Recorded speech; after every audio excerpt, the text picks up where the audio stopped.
Minha terra tem palmeiras onde canta o sabiá. As aves que aqui gorjeiam, não gorjeiam como lá. Nosso céu tem mais estrelas, nossas várzeas têm mais flores. Nossos bosques têm mais vida, nossa vida mais amores. Em cismar sozinho à noite, mais prazer encontro eu lá. Minha terra tem palmeiras onde canta o sabiá. Minha terra tem primores, que tais não encontro eu cá. Em cismar sozinho à noite, mais prazer encontro eu lá. Minha terra tem palmeiras onde canta o sabiá. Não permita, Deus, que eu morra sem que eu volte para lá, sem que desfrute os primores que não encontro por cá, sem que ainda viste as palmeiras onde canta o sabiá.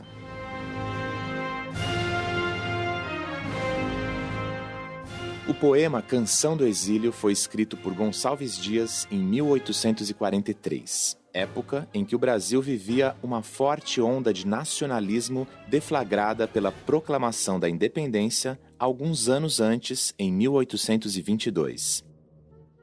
Quando escreveu Canção do Exílio, Gonçalves Dias vivia fora do Brasil. Era estudante de Direito da Faculdade de Coimbra, em Portugal. Daí, o desejo manifesto no último verso. Não permita, Deus, que eu morra sem que eu volte para lá, sem que desfrute os primores que não encontro por cá, sem que ainda viste as palmeiras onde canta o sabiá. Bem, Gonçalves Dias voltou para o Brasil, avistou novamente as palmeiras, ouviu o canto do sabiá e viu seu poema ganhar prestígio. Mas ele provavelmente não imaginou que seus versos iriam aparecer em outras obras literárias das mais diferentes épocas.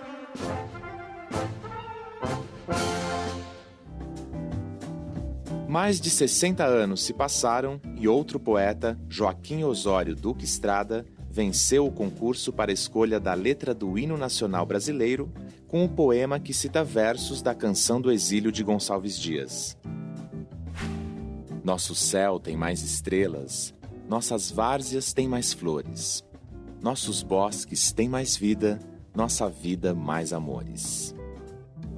Do que a terra, mais garrida, Deus risonhos, lindos campos têm mais flores.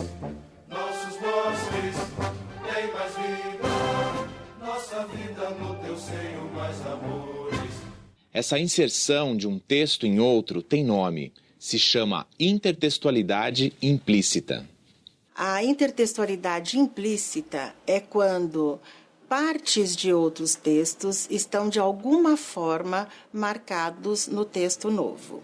Não necessariamente é preciso que esteja o enunciado propriamente dito, mas algo que lembre o enunciado de outros. Então fica diluído, eu não consigo identificar, diferenciar o que fui eu que falei e o que foi o outro que falou, porque eu me apropriei daquela fala dele de uma forma muito particular, né? No sentido de tentar diluir, deixar implícito apenas. Só quem conhece o que o outro falou, quem conhece aquele texto, é que vai saber que eu estou citando uma outra voz.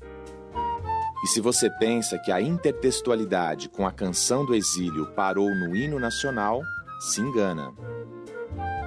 Nos anos 20, auge do movimento modernista no Brasil, Oswald de Andrade se debruçou sobre o poema de Gonçalves Dias para escrever o seu Canto de Regresso à Pátria.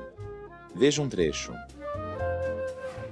Minha terra tem palmares, onde gorjeia o mar. Os passarinhos daqui não cantam como os de lá. Minha terra tem mais rosas e quase que mais amores. Os 81 anos que separam os poemas de Gonçalves Dias e Oswald de Andrade mostram as diferenças na visão que cada um tinha de nacionalismo. Gonçalves Dias foi da primeira geração de escritores do romantismo, que se caracterizou pela exaltação de aspectos positivos de forma idealizada. Oswald de Andrade foi um dos precursores do movimento modernista e sua obra tem tom crítico. Enquanto que Gonçalves Dias diz: minha terra tem palmeiras onde canta o sabiá, o Oswald, numa atitude bastante crítica, diz: minha terra tem palmares onde gorjeia o mar. Ora, Palmares é uma referência clássica aos quilombos, não é? E, portanto, há uma crítica aí à escravidão. E o mar gorjear também tem uma oposição com o canto do sabiá. E é importante perceber que o primeiro poema, ele faz parte de uma geração romântica que tinha o amor como forma de expressão muito positiva. Já o poema de Oswald, ele diz: minha terra não tem amores, ele já está negando aquela vertente romântica própria do romantismo. Então, nós temos aí duas oposições, inclusive. A época do Oswald já não é mais uma época do mesmo ufanismo de criação do ideal nacionalista. Oswald, ele já está num outro momento também nacionalista, porém muito mais crítico. E um momento também em que os amores não estão tão presentes assim nas relações sociais. Intertextualidade explícita é aquela em que uma obra é citada literalmente dentro de outra. Nesse caso, é preciso usar aspas e dar crédito ao autor do texto citado. Quando a gente vê numa notícia de jornal, ou numa reportagem, ou num artigo de opinião, o autor do texto citando literalmente, né, a fala do outro, né, quando eu vejo trechos de depoimentos que as pessoas deram para reportagens, para notícias, ou citações que o autor de um artigo de opinião faz para reforçar a sua argumentação, né, cita um especialista no assunto. Toda vez que eu tenho essa fala completamente explicitada no texto, né, a gente diz que é uma intertextualidade que marca muito bem a voz do outro, né, presente no texto. Então, eu consigo identificar quem é a pessoa que está falando, de quem é o autor daquela voz, né, que a gente trouxe para o texto. No discurso jornalístico, normalmente quando vai se dizer ou citar a fala de alguém que foi entrevistado ou resultado de alguma outra observação, se pode também usar a expressão segundo, e aí se enuncia o nome do autor daquela fala. No mundo acadêmico, é uma forma de respeito e de referenciação aos autores que são utilizados no universo científico. A intertextualidade estilística se dá quando não há trechos literais de outra obra. A intertextualidade estilística é a mais sutil, porque é preciso perceber e saber, naquele texto novo, o que é que está sendo trazido de outros textos. Por exemplo, um conto atual, ele pode retomar de alguma forma temas de que foram tratados em outros contos. No conto João e Maria, de Ricardo Ramos, vemos várias referências a um conto de fadas escrito pelos irmãos Grimm. O título é o mesmo e os personagens são crianças em situação de risco. No conto de fadas do século XIX, os dois irmãos conseguem se livrar da bruxa má e voltam juntos para casa. Mas vocês parecem tão famintos e como são magrinhos. Na história atual, Maria passa a enxergar através das córneas doadas pela mãe de João, que morreu muito jovem. Dessa forma, o autor dá a ideia de que as duas crianças saem da escuridão.